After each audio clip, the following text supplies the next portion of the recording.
Hello दोस्तों, तो स्वागत है आपके अपने परिवार जीनियस क्लासेस में। तो आज हम लोग बात करने वाले हैं सारांश लिखने का शानदार धांसू ट्रिक्स के साथ। ओके, तो आज हम लोग बात करेंगे दोस्तों कुछ ऐसे 6 ऐसे दिल उत्तरीय प्रश्न के बारे में जो मैंने यहाँ पर लिख चुके हैं। देखो, और इसको लिखने का सही तरीका सारांश कैसे लिखा जाता है आप अपने मुट्ठी में कर सकते हैं। ठीक है, तो जो भी स्टूडेंट 2025 में देने वाले हैं ये हमारी वीडियो को पूरा शुरू से लेकर एंड तक देखें, ताकि बिना किसी स्किप के द्वारा, ताकि आपको पॉइंट हर समझ में आए। ठीक है, तो चलते हैं, स्टार्ट करते हैं। देखिए, यहाँ पर हम समझते हैं दोस्तों कि जूठन शीर्षक आत्मकथा का सारांश लिखे कि शिक्षक शीर्षक के बारे में बताया गया, हार जीत के बारे में, उषा का जादू के बारे में, प्यारे नन्हे बेटे के बारे में, कला के लिए सिद्धांत का क्या है। तो बताया दोस्तों, मैंने सारे के सारे मैं इस टॉपिक का ऑलरेडी वीडियो बना चुके हैं। यदि आप नहीं देखे हैं तो आप हमारे वीडियो को अगर देखे होंगे तो आपको पूरा समझ में सटीक आया, समझ में आया दोस्तों। लेकिन फिर भी आप नहीं देखेंगे तो पूरा गारंटी का आपको समझ में आएगी। ठीक है ना, और पूरी गारंटी है दोस्तों इस बात की 2025 से मेरे जो भी स्टूडेंट है ना, दम पूरा 100 में 100 ला के दिखाना है हिंदी में। ठीक है, आई बात समझ में। चलिए, तो कोई भी हम सब टॉपिक के बारे में डिस्कशन कर ले। जूठन, तो ओम प्रकाश वाल्मीकि जी के द्वारा किस्मत आत्मकथा। शिक्षा के बारे में तो जे कृष्ण मूर्ति जी है, और एक क्या संभाषण है भाई, अगर पूछा जाए हाजित अशोक वाजपेयी है, और क्या है भाई उषा क्या शमशेर बहादुर सिंह है।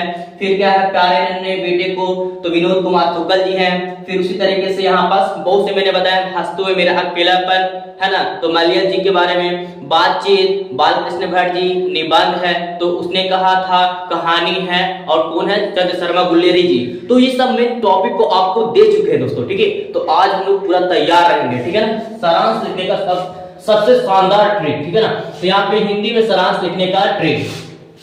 तो पहले मान लीजिए सपोज हम स्टार्ट करते हैं दोस्तों जूठन पे। ठीक है, तो जूठन पर कैसे लिखा जाए, तो हम लोग लिखेंगे यहाँ से, जैसे आप सॉल्यूशन है यहाँ पे सॉल्यूशन या फिर उत्तर लिख लेते हैं। ठीक है, आई बात समझ में। आपको लिखना है फिर यहाँ पास कि प्रस्तुत, जैसे लिखने हैं दोस्तों सही आपको लिखना है एकदम बिल्कुल सटीक।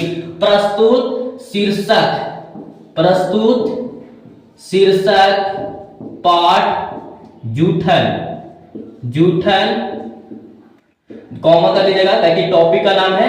तो प्रस्तुत शीर्षक पाठ जूठन ओम प्रकाश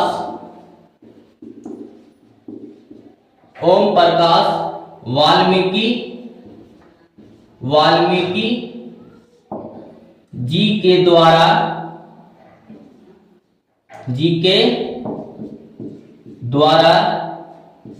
रचित आत्म कथा है। देखिए दोस्तों, आत्मकथा है, कितना शानदार है। देखिए, सारांश लिखने का मेन पॉइंट जो है ना, आपको कौन सा टॉपिक के बारे में लिखना कि टॉपिक है क्या, और वो एक्चुअली विधा से क्या रिलेटेड है, और उस टॉपिक लिखने वाले राइटर कौन है। तो पहले बता रहे कि टॉपिक क्या है, टॉपिक के राइटर के नाम, और वो टॉपिक एक्चुअली में विधा में क्या है, कहानी है, निबंध है ना, डायरी है। तो यहाँ पर देखो वही पॉइंट है, प्रस्तुत शीर्षक पाठ जूठन ओम प्रकाश वाल्मीकि जी। तो इस पाठ का नाम जूठन है, ओम प्रकाश वाल्मीकि जी के द्वारा एक क्या है, कौन सा रचित है, काचिल में है, तो आत्मकथा पर लिखा हुआ दोस्तों। ठीक है, फिर उसके बाद पैराग्राफ यहाँ पे चेंज कर लेते हैं, यहाँ पे तो पूरा यहाँ पर लिख लेते हैं। ठीक है, फिर उसके बाद देखिएगा कि लेखक, इसमें लेखक ओम प्रकाश वाल्मीकि जी ने अपने संघर्ष के दिनों के बारे में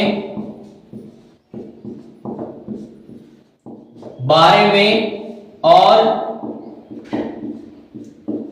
उनके पारिवारिक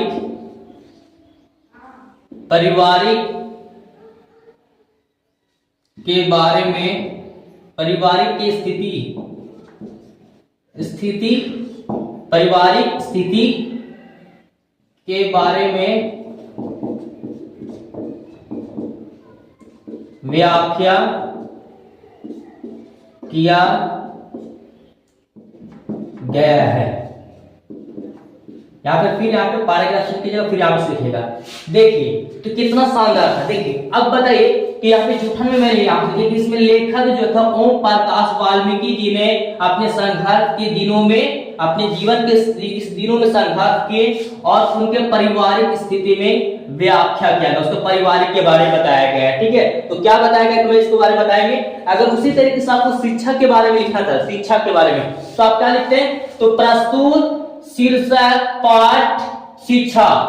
तो शिक्षा के लिखने वाले जे कृष्णमूर्ति जी के द्वारा रचित एक संभाषण है। रचित क्या है, एक संभाषण है। और इसमें लेखक जे कृष्णमूर्ति जी अपने शिक्षा के संघर्ष के दिनों में और उनके शिक्षा के संघर्ष के बारे में व्याख्या किया गया है। बताते हैं कि शिक्षा वो नहीं है जो पढ़ लिख कर हम डॉक्टर बन जाएं, है ना, और वो पूरा परिवार को पूरा दास्तान सुनाए दोस्तों, जो पढ़ लिख कर डॉक्टर बन जाए, वो शिक्षा नहीं होती है। शिक्षा तो वो होती है जहाँ पे भय के साथ मेघा, जहां पे भय होता है वहां मेघा नहीं होती है। जहां भय रहेगा तो मेघा नहीं होती है, अपने असली हुनर को नहीं दिखा पाएंगे।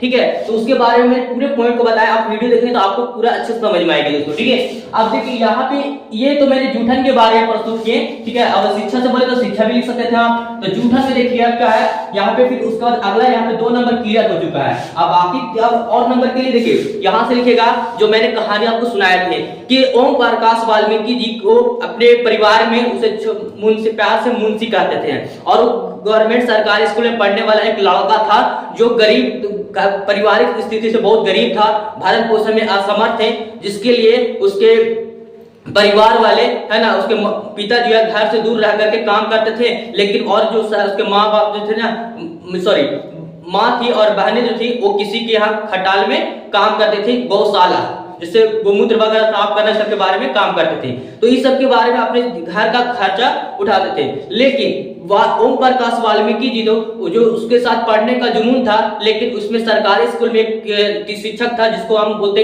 कलीराम, बहुत ही तेगला आदमी था उसके नजरों में, जो पढ़ने नहीं देता था, उस पर बहुत जुल्म किया जाता है। लेकिन पिताजी के दशा देखने के बाद फिर उसने नहीं पढ़ाया, फिर बोला, फिर वो पूरा बारे में बताए दोस्तों, आप उससे जाकर देख लेंगे तो आपको समझ में आ जाएगा। ठीक है, तो इस तरीके से आप लिख देंगे दोस्तों तो पूरी गारंटी है कि आपको, है ना, 1 नंबर की कटौती नहीं होगी। और ये बता रहे दोस्तों कि यहाँ से जो मैंने 6 क्वेश्चन को डेरिवेट किए, यहाँ से कम एगो, है ना, एगो सारांश लिखने के लिए बोलेगा, सारांश।